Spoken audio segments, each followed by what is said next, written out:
Okay guys, here we have it. If you're looking for a diesel truck that you never have to sweat over, you never have to worry if you're going to get to point A to point B, then here we have it, the 6.4 Powerstroke. As you can see, this is a vehicle I never sweat over.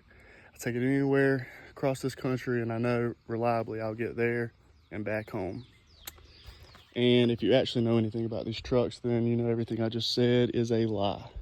So if you're looking for a truck that's sealed up tighter than cartel mail, this one ain't it, guys. This one is not it. And this is pulling in the driveway just one time. Just got that cleaned off the bottom. I guess since I had this issue, now's a good time to make a video on what it is, what the issue is, and some other issues that I've had with the 6.4 Powerstroke since I've had it in the last 5 years.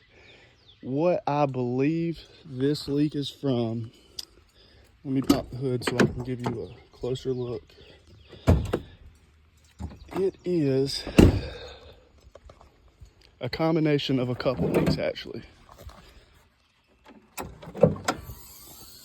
But we can go through where to start looking for the leaks at. If you're not familiar with the common areas, then now's a good time. The turbo has a feed line and a drain line on it.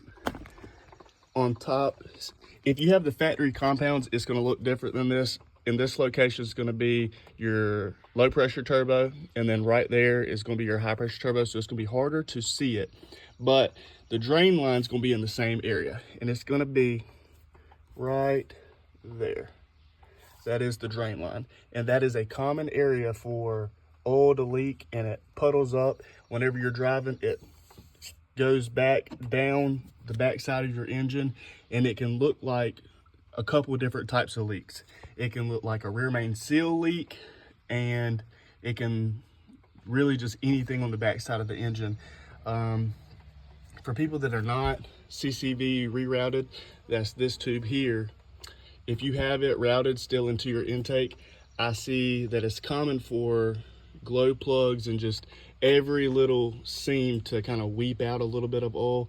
That could be a good idea to just relieve that pressure and stop some of the seeping, but that's not going to do anything for your big leaks like what we have going on here. So what we have going on here is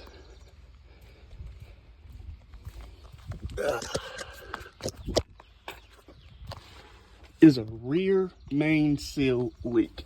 And how I've determined that is, see if I can get it to focus better there. I've checked my drain line. It's not leaking. It has leaked before, but it's not leaking at the moment. And I'm getting oil on the back side after idling down my, between where my transmission and my engine mount to. That tells me more than likely, and it collects here, and if I'm driving down the road, it, you know, all runs back, but that tells me that that rear main seal is leaking. Also, in the front of it, where the front cover,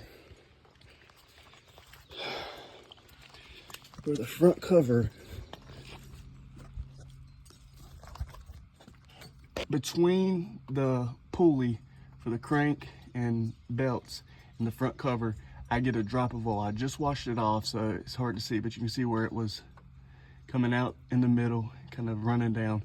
That is the front main seal. There could be some other leaks that are behind the front cover too, but what I believe it is right now is the front main seal. I'm gonna replace the front cover as well while I'm in there, because that's a common issue with cavitation. If you don't run the right coolant in these, then you get a couple different issues. You get clogged oil coolers, and you get cavitation from the block, sediments breaking up in it. So while I'm in there, try to do it one time and I have to do it again because it is a big job. For the rear main seal, the transmission has to come out. Front main seal, all my coolant stacks have to come out. So as you can imagine, I'm gonna try to make some videos on it, but it's a pretty lengthy process. But all in all, if you're looking for a truck that strengthens marriages, gives you tons of things to do on the weekend after a long work week, and you're just dying to get into some more work, this right here, look no further, is for you. I've truly enjoyed it since I've had it, all jokes aside. It is arguably the best looking Power Stroke made up until the Illuma Duties came out in 2017. Non-arguably, it has been the most highest, or let me word this better, it has been the most powerful diesel engine until the Illuma Duties and the L5Ps that have just recently came out. And that says a lot because this is a 2008. So it was ahead of its time in some areas. The factory compounds are wicked. They're insane. I got rid of it for other reasons. I was just wanting to get rowdy with it, but they're a great turbo setup. Didn't even have any problems out of them.